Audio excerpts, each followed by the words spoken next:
Karjo segera menghadap pada pimpinan proyek. Sesaat setelah ia memasuki area proyek pembangunan jembatan itu. Dan hanya dalam hitungan menit, seluruh lampu di area proyek itu dinyalakan. Semua mesin dan peralatan yang ada pun dinyalakan. Suaranya yang bising berpadu dengan debu yang berterbangan. Area proyek yang tadinya sunyi dan gelap kini berubah menjadi terang benderang. Meski tak dapat dilihat dari luar karena tertutup oleh pagar seng. Bulan yang hanya separuh menyaksikan dari kejauhan saat anak-anak itu digiring ke sebuah tempat pemancangan di tiang jembatan. Wajah-wajah mereka yang lugu tampak mengkilap akibat keringat. Salah satu dari mereka menanyakan tempat yang akan dituju. Tapi Karjo dan teman-temannya hanya diam saja. Wajah mereka terlihat sangat tegang. Tiang panjang jembatan yang sedang dikerjakan sudah 4 kali dipasang. Tapi selama 4 kali pula tiang itu roboh tergerus oleh air.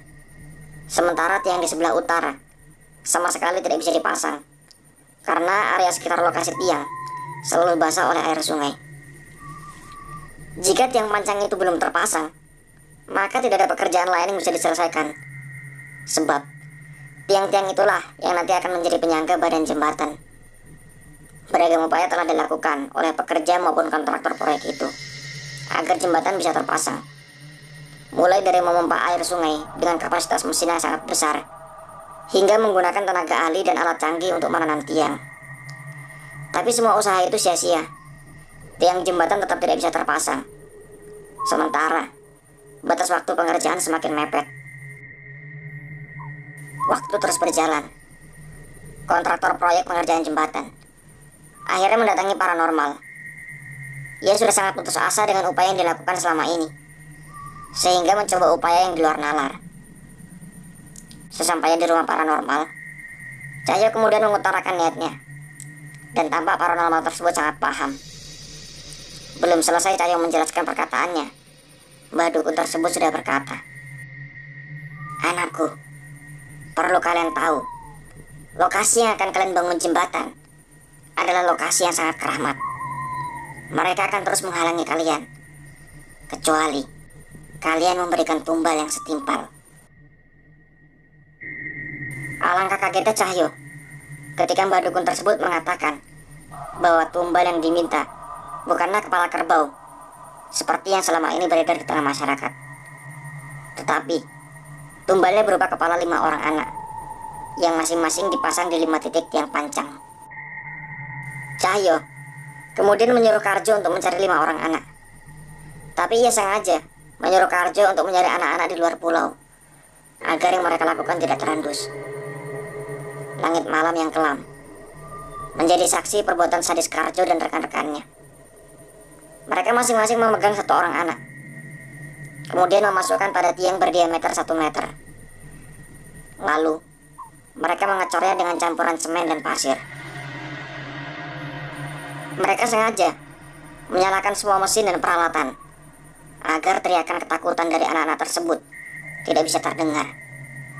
Bahkan tidak bisa terdengar oleh pekerja lainnya, tersamarkan oleh deru mesin-mesin berukuran raksasa. Anak pertama yang masih belum tahu apa yang akan terjadi menurut saja ketika diajak ke depan. Kemudian tiba-tiba didekap dengan erat dari arah belakang dan langsung dimasukkan ke dalam pipa besar tersebut. Tak sempat berteriak, tubuhnya langsung ditenggelamkan oleh semen cair. 4 anak yang melihat temannya dimasukkan ke dalam pipa yang kemudian dicor dengan campuran semen serentak berteriak. Mereka menangis histeris ketakutan karena mereka tahu bahwa kejadian itu akan menimpa mereka satu persatu. Keempatnya kemudian berusaha melarikan diri, tapi 5 orang dewasa lain sudah mencengkeram bahu anak-anak itu. Mereka dengan kejam menyeret mereka masuk ke dalam pipa satu persatu. "Ampun Om, saya jangan dimasukkan ke dalam situ. Ampun Om," seorang anak berteriak, tapi suaranya tenggelam oleh deru mesin. Anak kelima berusaha memberontak, bahkan saat sebagian tubuhnya sudah masuk dalam pipa. Jemari mungil anak itu masih menempel pada pinggiran pipa. Ia tetap berusaha merayap naik, tapi campuran semen dan pasir yang dituang menghapus segala harapannya. Tubuhnya tertimbun oleh semen, menyatu dengan rangka yang ada di dalamnya. Para pekerja itu sengaja tidak hanya menggunakan kepala anak-anak itu sebagai tumbal, karena mereka yakin akan kesulitan menyembunyikan tubuh kelima anak tersebut. Setelah selesai pengecoran, ada kejadian mistis yang langsung terjadi. Langit tiba-tiba memerah, warnanya persis seperti percikan darah. Suasana pun langsung mencekam, meski lokasi itu terang benderang. Air sungai yang tadinya menggenangi area tiang, tiba-tiba saja langsung menyusut entah kemana. Tiang-tiang itu pun secara tiba-tiba langsung berdiri tegak. Karjo dan keenam rekannya langsung merinding melihat hal tersebut.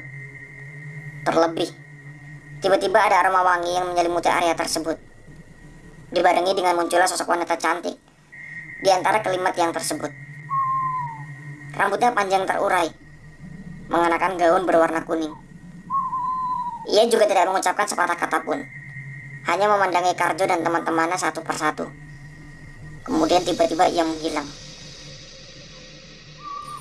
Karjo kemudian segera meminta kepada teman-temannya untuk melanjutkan pengecoran dan pemasangan tiang, agar keesokan harinya mereka bisa melakukan pekerjaan lain. Para pekerja pun kembali beraktivitas. Mereka melakukan pengecoran hingga hampir dini hari. Sebagian dari mereka tidak mengetahui kejadian tersebut.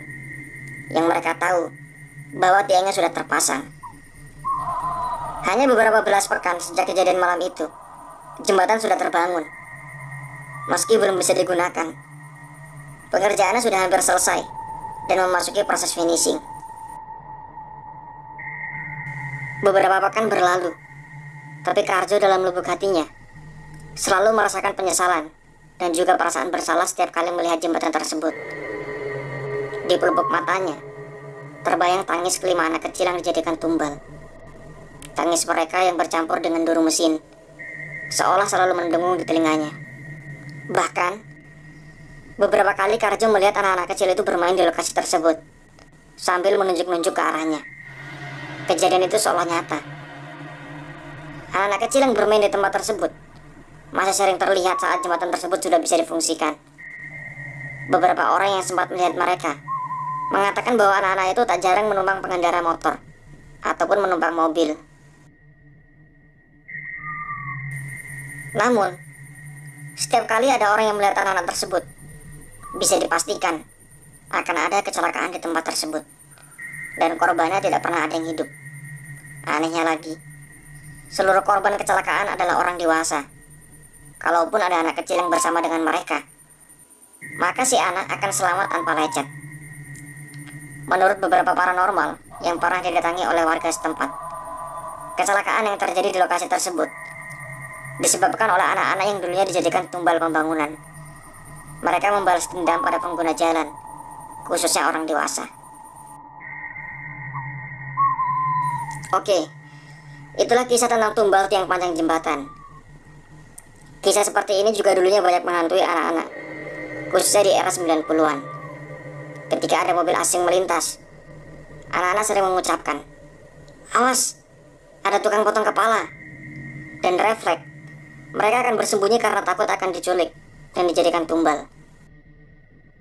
Sampai di sini video dari admin. Subscribe dan aktifkan loncengnya ya jika kalian suka. Sampai jumpa kembali di video menarik lainnya. Wassalamualaikum warahmatullahi wabarakatuh.